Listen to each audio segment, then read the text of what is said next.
Now down trackside, Heather DeBeaux. Thanks, Ralph. When it comes to dirt track racing, track prep is key, and teams have been working all week to get this racing surface ready for tonight's event. The name of the game tonight is tires, and who will be able to manage them the best. As Ty Dillon already mentioned, big news out of the Venturini Motorsports camp is that the number 25 of Natalie Decker will be full-time next season. And when you think about American flat track and the history here at Springfield, one voice comes to mind, and that is today's Grand Marshal, legendary motorsports announcer Dave Despain. I think Regan would like to add his name to that list and be the 10th driver to win here at Road America, right? Well, I was going to put my analyst hat on for just a second. Well, I have a few notes from the booth for you. First off, we appreciate the analyzing, but we're not going to pay you for that. And don't worry that Parker is not in the race, so he won't take you out this time. Dan, I thought I saw you giving your bike there a little giddy up to catch up to Colby. Was that what was happening? I just didn't have it for him, so I was trying to give myself a little extra. 13 consecutive wins, going for an unprecedented 14 in a row. When I say that, that gives me chills. What kind of feelings does it give you? TT tracks are unique race tracks, one of which you got left and right hand turns, but then you have the jump, which we're looking at right now. Tell us the technique on going into this part of the racetrack. To go back to that final restart, you guys were 5 wide at one point.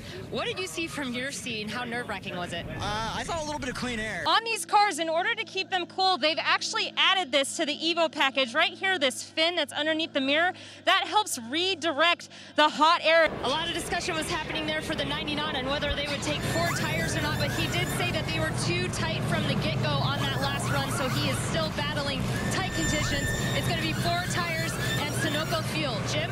Haley, I heard you on the radio say, gosh, Derek's just so good at these restarts. So what, sometimes I listen and I hear things, but what would you do as a driver at this point, kind of reflecting that you could do better on restarts to get around that 16? Our second place finisher tonight in the singles class is Brandon Price. Brandon, during that race, we saw you almost look like you were holding back a little bit. Were you trying to play a little bit of a setup game on the other riders there? I have a lot of road course experience, a lot of knowledge. Tell us your secrets.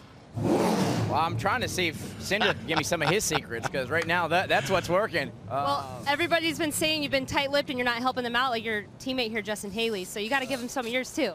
Well, that's true. I got a chance to catch up with the 17 of Henry Wiles prior to this main event, and he was actually adding extra tear-offs to his helmet. He said that because of the mist out here, it makes it very hard to see even when you're by yourself. He said it's like running 120 miles per hour on the freeway with no windshield wipers. You guys were married here, engaged here. She was born here this weekend. Nicole, are there any life moments that are still on your bucket list to knock off here at Springfield? Here now with Ryan Preece, who was penalized for jumping the start on that final restart. Ryan, how do you feel about that call? Do you feel it was justified? He sent an email to Joe Gibbs Racing just to let them know that he would be available should they need a driver for any one-off events. Now, this is before he knew the situation about the 18 ride being open for Road America. So he said when he saw Steve D'Souza from Joe Gibbs Racing calling him, in his mind he was thinking, please say it's Road America. Please say you want me for Road America. So I thought that was kind of cool. 2 different driving styles, 2 completely different personalities. We all know you love to mix it up, so how aggressive are we going to see you get out there? Steve bumped me around a little bit yesterday, so got a little payback today. Well, thank you so much. It's definitely going to be fun to watch these 2 battle it out here in this final round.